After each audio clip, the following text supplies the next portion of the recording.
Sa araw ng Martes, tayo po ay lumabas at nagatid ng alagang bata sa eskwelahan kasi ang amo ay nasa travel po sila sa Japan for 6 days. So, ayun. Galing ako ng Pinas, guys. Bumalik ako dito. They are planning to go to Japan. So, sa Sunday, pumunta sila sa Japan. Naiwan yung bunso kasi hindi pa tapos siya sa school. So ako yung nag-aaral sa kanya. Si ate naman binigyan ko siya ng 5 days day off. So ayun.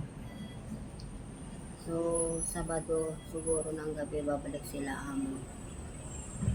Sa Pilipinas, guys, sobrang hirap yung buhay doon.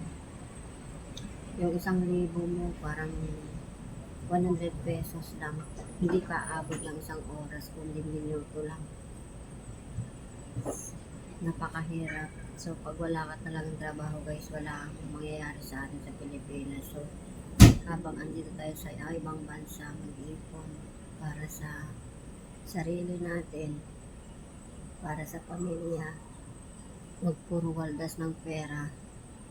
Kasi pagdating ng araw na hindi na tayo mag-ibang bansa, guys, meron tayong gagamitin, meron tayong puhunan para sa business. So, sa akin, guys, na-realize ko na baka ngayong February, pag for good na ako kasi tapos naman na po yung aking anak sa college, wala na akong pag-aralin. So, naisip ko na din, guys, kasi yung magulang namin, lalo po si mama, lagi na po siyang nagkakasakit. So walang ibang mag-aalaga sa kanya kundi kami mga anak niya.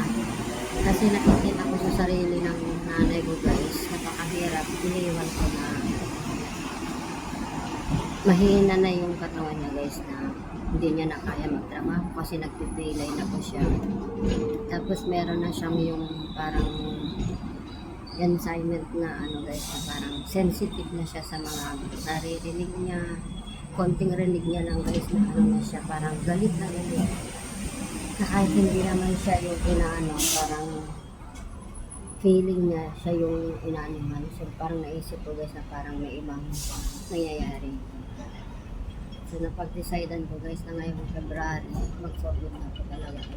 Kasi mahirap naman po na sa hipag namin siya ipagkatiwala.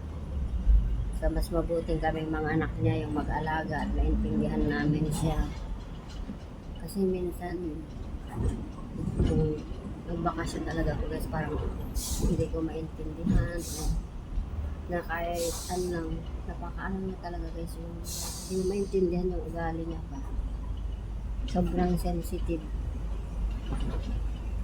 So, sabi ko sa sarili ko, diba talaga pag mga anak ang mag-aalaga sa kanilang mga magulang pag nagkasakit na sila.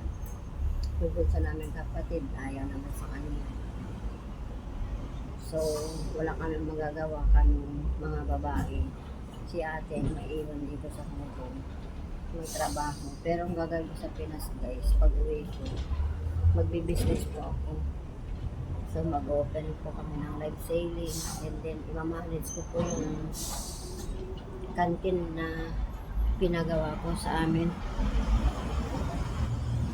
Kasi hindi na kasi kaya nila. Si Papa naman, hindi naman siya lagi sa bahay.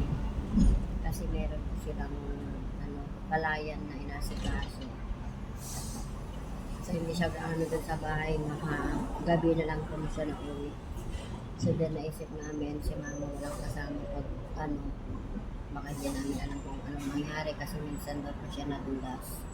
Walang tao sa bahay, buti na lang po meron po yung stepsister ng tatay ko, si Papa. So yun yung sa kanya. So buti naman, guys, wala naman pong sa kanya. So yun yung kinakatakutan namin, baka isang araw hindi namin maanuhan. So, simula ngayon, guys, ngayon August na po, 5 months na lang, 6 months na lang po ba, guys, para uwi ako ng Pilipinas. So, yun ang ipag-usapan namin. Kapatid ko na pag ano, tapos na ko ng kontrata. Hindi na ako maghahanap ng amo. Kasi iniisip ko si mama guys, sobrang sensitive niya na ngayon kahit ano, kahit nag-ano lang yung mga pamangkin ko. Sinasabing ano na, nagagalit na siya. Eh sabi ko sa kanya, tanging sarili niya lang yung makakagamot sa kanya. Napakahirap guys na malayo ka sa pamilya mo, lalo yung may sakit mga lola. Yun yung pinakamahirap na part sa mga anak. Eh yung aking anak, di naman siya lagi doon kasi gusto niya naman magtrabaho. So pag basta makauwi ako guys sa Pilipinas, maraming mga business na aking gagawin. Mag-live selling, tapos yung kantina, magtanim ng gulay sa bakuran namin kasi meron bakuran sa bahay. Yun yung mga dapat kong asikasuhin.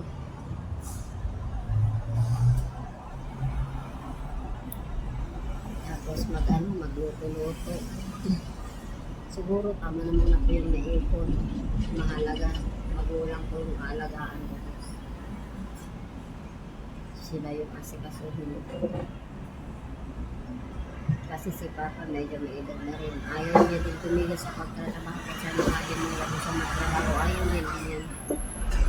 Nahanap pa rin ng katawan niya guys yung trabaho. Nakasanayan kasi nila yun. So mas uli na lang po ako para pag uwi nila ng bahay, agad na sila makakain. Nakahanda na yung pagkain nila, hindi na sila makakain. Yung pamangkin ko naman na anak ng bunso namin,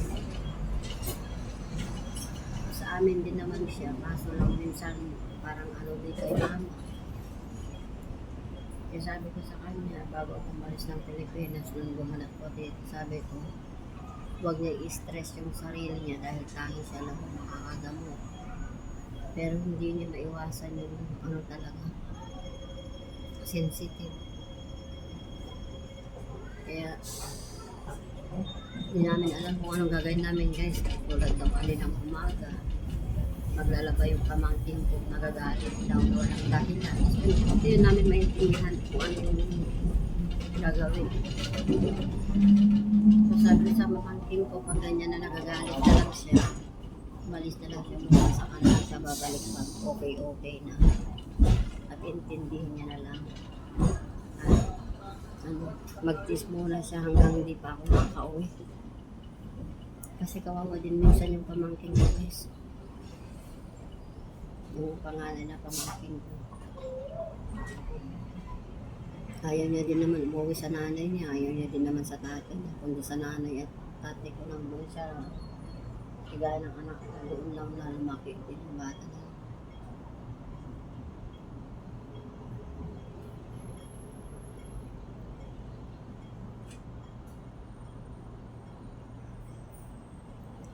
Kaya tayong mga anak, magsubad din tayo sa magsubad tayo sa mga magulang natin. Pag-aaruga nila sa atin noon. Lalo yung tumatanda na sila. Umiiba yung ugali niya, bumabalik sila sa sensitives na yung pagkabata.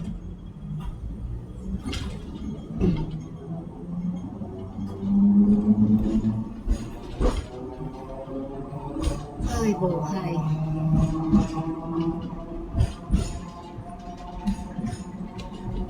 Hey guys,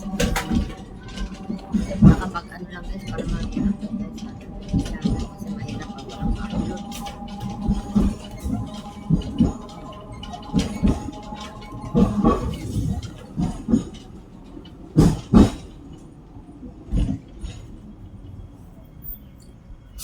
Yung mga mangga ito lang buyak lang ito, hindi ko nabutan yung bunga ng mga mangga.